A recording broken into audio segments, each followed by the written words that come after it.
Assalamualaikum warahmatullahi wabarakatuh. Perkenalkan, kami dari kelompok 2 akan mempresentasikan mengenai Introduction to Risk Management dari HOP Chapter 1. Nah, perkenalkan, nama saya Anggraini Yugusmawardani, NPM 140.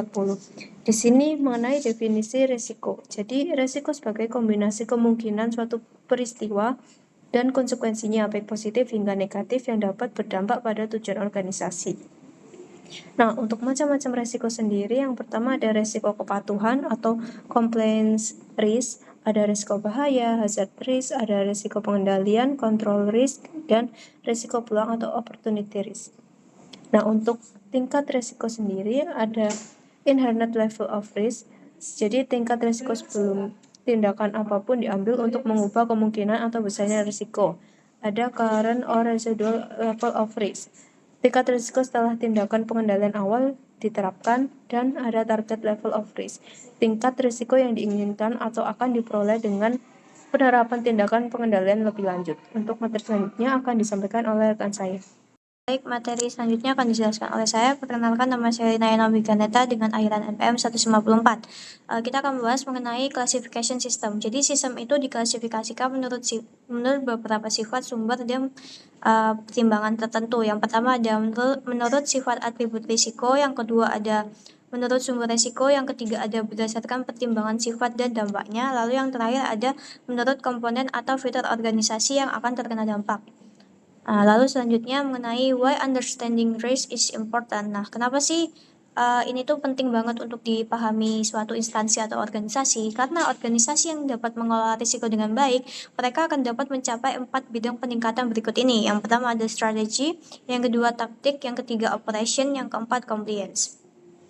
Lalu yang selanjutnya mengenai impact of hazard risk. Nah, jadi ada beberapa subbab. Yang pertama itu definisi risiko bahaya, yaitu kemungkinan terjadinya sesuatu yang merugikan. Yang kedua ada mengenai manajemen risiko. Nah, manajemen ini tuh berfokus pada pencegahan atau pengurangan dampak buruk dari kejadian seperti kecelakaan kerja, kebakaran, atau kerusakan produk. Lalu yang ketiga ancaman terhadap bisnis. Pastinya kan risiko ini tuh mengganggu operasi bisnis sehingga meningkatkan biaya operasional dan merusak reputasi perusahaan. Yang keempat ada gangguan pada teknologi informasi. Ini tuh mungkin berkaitan dengan saluran komunikasi yang sudah dibahas di buku sebelumnya. Jadi gangguan ini tuh seperti kerusakan komputer atau serangan virus yang sehingga dapat berdampak besar bagi bisnis. Lalu yang terakhir ada ancaman pencurian dan penipuan. Ini tuh signifikan terjadi kalau misalnya perusahaan itu menggunakan transaksi transaksi secara tunai yang besar. Untuk materi selanjutnya akan dijelaskan oleh rekan saya. Baik, materi selanjutnya akan disampaikan oleh saya, Nadia Nur Ramadhani dengan NPM 150. Attachment of risk atau lampiran dari resiko. Resiko yang ditampilkan dalam diagram yang sudah saya sajikan tersebut mampu berdampak pada ketergantungan utama yang menjalankan proses inti organisasi. Nah, sebagian definisi menyebut resiko ini merupakan sesuatu yang melekat pada tujuan perusahaan. Tujuan perusahaan dan harapan pemangku kepentingan membantu menentukan proses inti organisasi.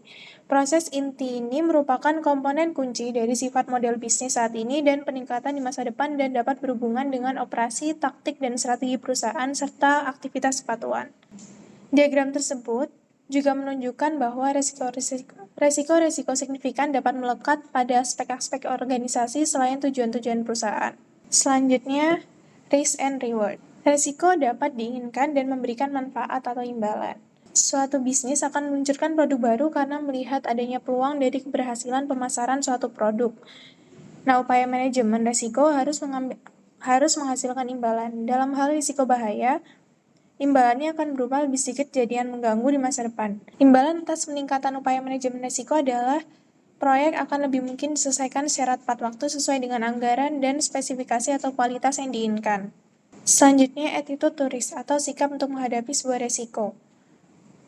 Organisasi yang berbeda akan memiliki sikap yang berbeda juga untuk menghadapi sebuah resiko. Sikap resiko adalah pendekatan organisasi untuk menilai, mengejar, mempertahankan, atau menghindari resiko. Resiko juga perlu dipertimbangkan dalam konteks yang memunculkan resiko tersebut. Suatu organisasi mungkin akan tampak bersikap agresif terhadap suatu resiko mengenai peluang yang menurut mereka tidak boleh dilewatkan. Sehingga setiap organisasi pasti memiliki sikap yang berbeda-beda untuk menghadapi sebuah resiko. Risk and triggers. Jadi resiko ini terkadang didefinisikan sebagai ketidakpastian hasil, dan hal ini khususnya berlaku dalam pengelolaan risiko pengendalian. Risiko pengendalian ini merupakan risiko yang paling sulit diidentifikasi dan didefinisikan, namun sering dikaitkan dengan suatu proyek.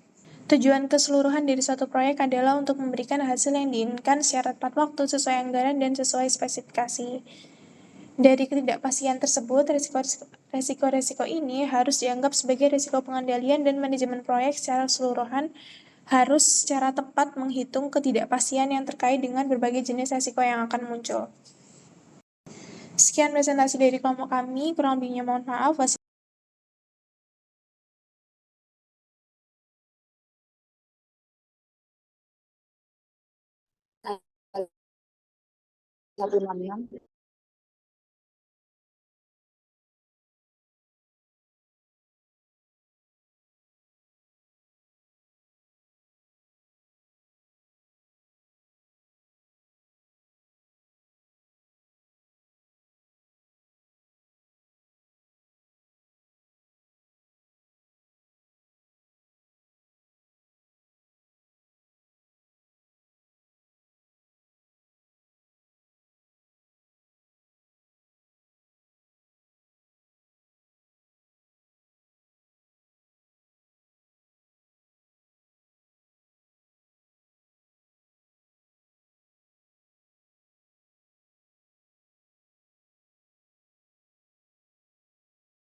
Di sini saya akan menjelaskan tentang meminimalkan risiko kepatuhan.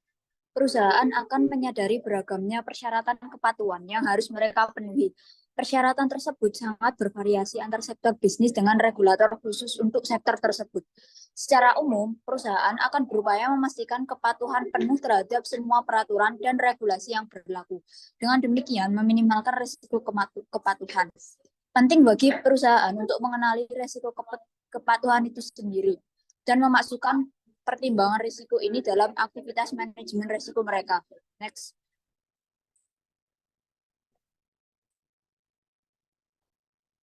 Lalu sebenarnya ada mengurangi risiko bahaya.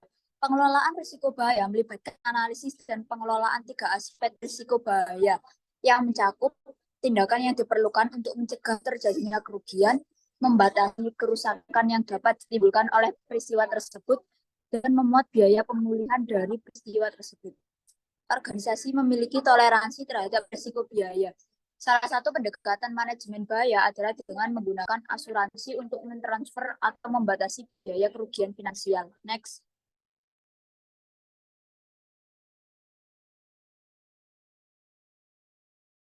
Lalu, kelola risiko ketidakpastian. Manajemen pengendalian adalah dasar pendekatan manajemen risiko yang diadopsi oleh auditor internal dan akuntan.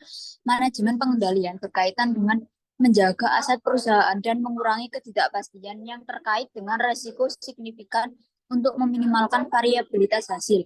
Respon yang tepat terhadap risiko pengendalian yaitu organisasi harus menyediakan sumber daya yang diperlukan untuk mengidentifikasi pengendalian, menerapkan pengendalian, dan merespon konsekuensi dari setiap risiko pengendalian yang terwujud. Next. Dan yang terakhir ada merangkul risiko peluang.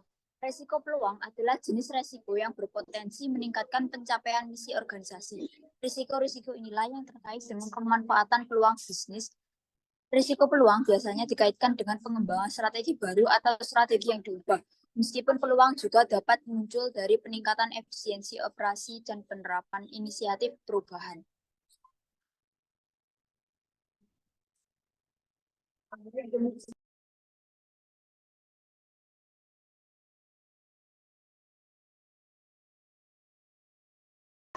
Assalamualaikum warahmatullahi wabarakatuh.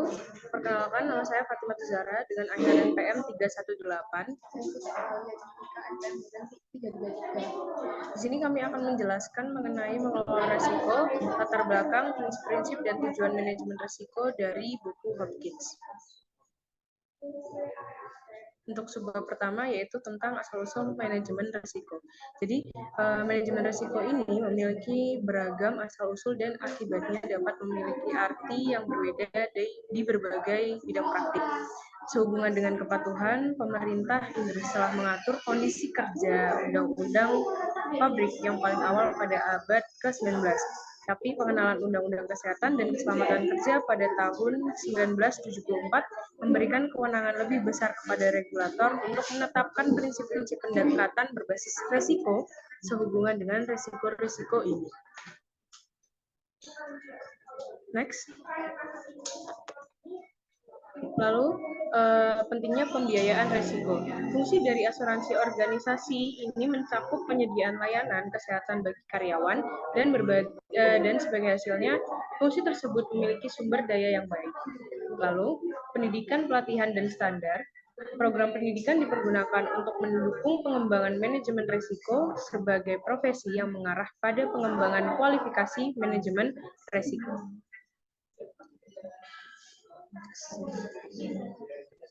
Lalu selanjutnya itu memperluas cakupan risiko.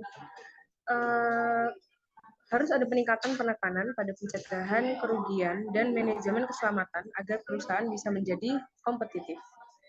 Pada saat yang sama, selama tahun 1960 dan 1970 terdapat perkembangan yang cukup besar dalam pendekatan manajemen risiko yang diadopsi oleh para praktisi kesehatan dan keselamatan kerja. Selama tahun 1980, penerapan teknik manajemen risiko pada manajemen proyek perkembangan secara substansial. Lembaga keuangan terus mengembangkan penerapan alat dan teknik manajemen risiko dan risiko pasar. Next. lalu menyatukan ke dalam satu fungsi. Diperlukannya sebuah kelarasan imbalan untuk manajemen dan penekanannya untuk pencapaian target penjualan yang agresif. Terlepas dari tren-tren krisis keuangan 2008, mempertanyakan kontribusi yang dapat diberikan oleh manajemen risiko terhadap kesuksesan perusahaan, terutama di lembaga-lembaga keuangan, tidak diragukan lagi bahwa manajemen risiko gagal mencegah terjadinya krisis keuangan global.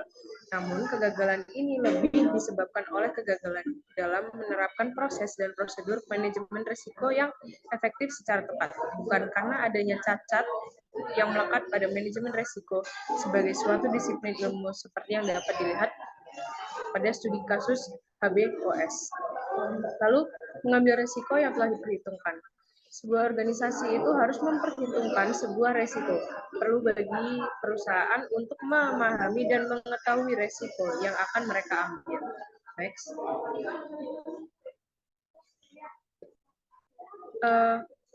Beberapa bidang spesialis manajemen risiko. Yang pertama yaitu ada manajemen risiko proyek,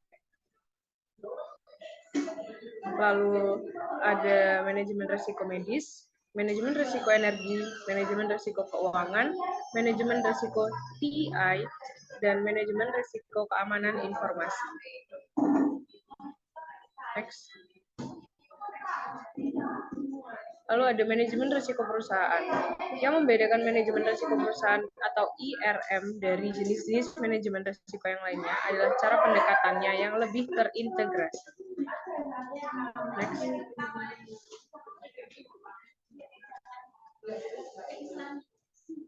Lalu ada tingkat kecanggihan manajemen risiko.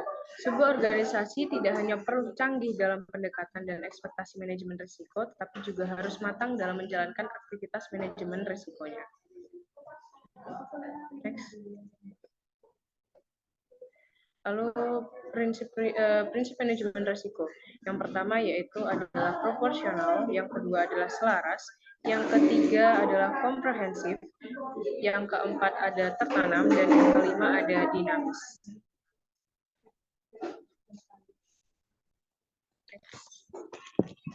Untuk selanjutnya akan dijelaskan oleh rekan saya.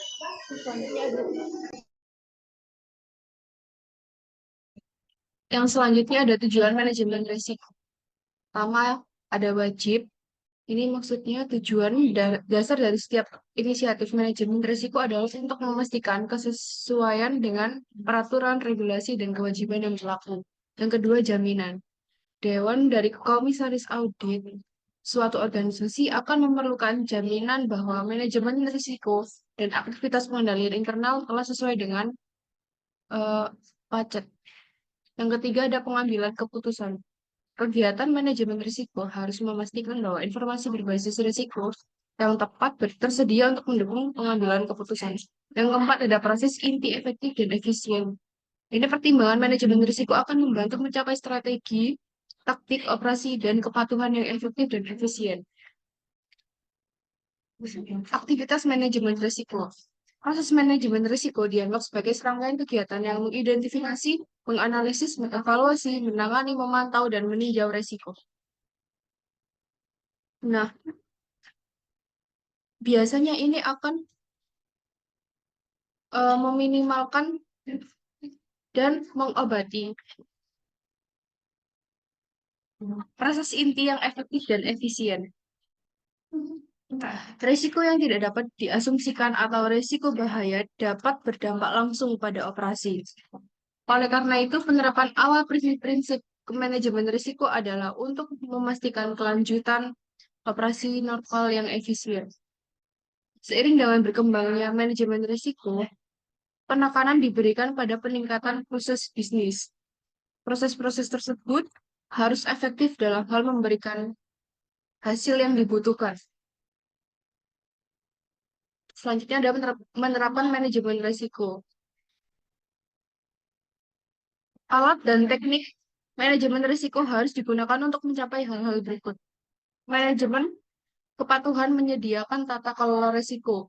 Manajemen bahwa membuat hasil yang diperoleh tidak terlalu negatif. Manajemen kontrol mengurangi tentang hasil yang mungkin terjadi. Manajemen peluang memaksimalkan manfaat dari hasil yang mungkin terjadi. Sekian dari kami. Assalamualaikum warahmatullahi wabarakatuh.